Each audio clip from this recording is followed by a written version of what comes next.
कभी रिश्ते दिल से जुड़ते थे, आज नेटवर्क और नोटिफिकेशन से जुड़ते हैं। समय बदला है, तकनीक बदली है और सबसे दुखद रूप से भावनाएं भी बदल गई हैं। पहले जहां प्यार नजरों के एक इशारे से समझा जाता था, आज वहां इमोजी भेजकर दिल की बात कही जाती है। बात कहने का माध्यम तो बड़ा है, मगर असर और एहसास पीछे छूट गया है। आज इंसान पहले जैसा विश्वास नहीं करता।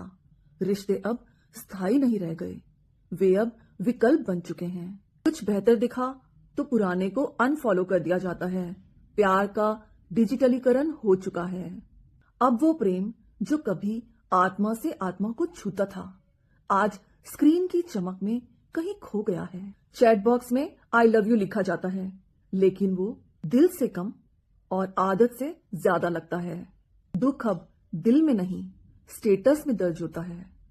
फीलिंग ब्रोकन या डोंट टेक्स्ट या बस एक काली तस्वीर, ये सब एक संकेत है उस भीतरी घाव के जिसे कोई सुनना नहीं चाहता। लोग अब चेहरे के पीछे की कहानी नहीं पढ़ते, बस फिल्टर देखकर आकर्षित हो जाते हैं। इंसान की आत्मा, उसके जज्बात, उसके संघर्ष, सब कुछ अब ओवरशैडो हो गया है शारीरिक आकर्षण से।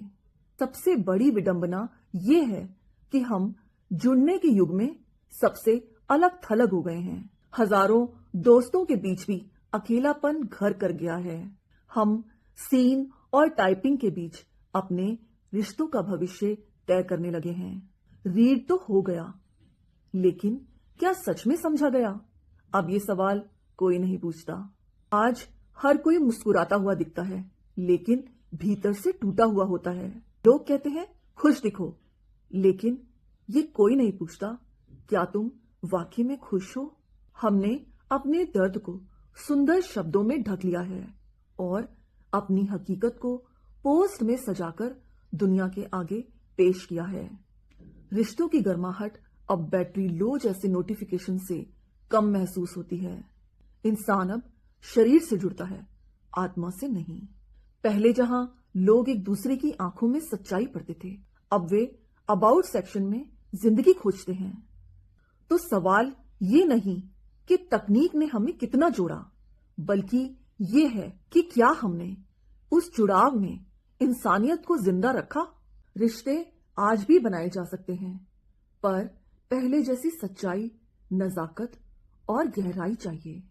शायद हमें फिर से सीखना होगा बिना इंटरनेट के भी कैसे किसी से जुड़ा जाए।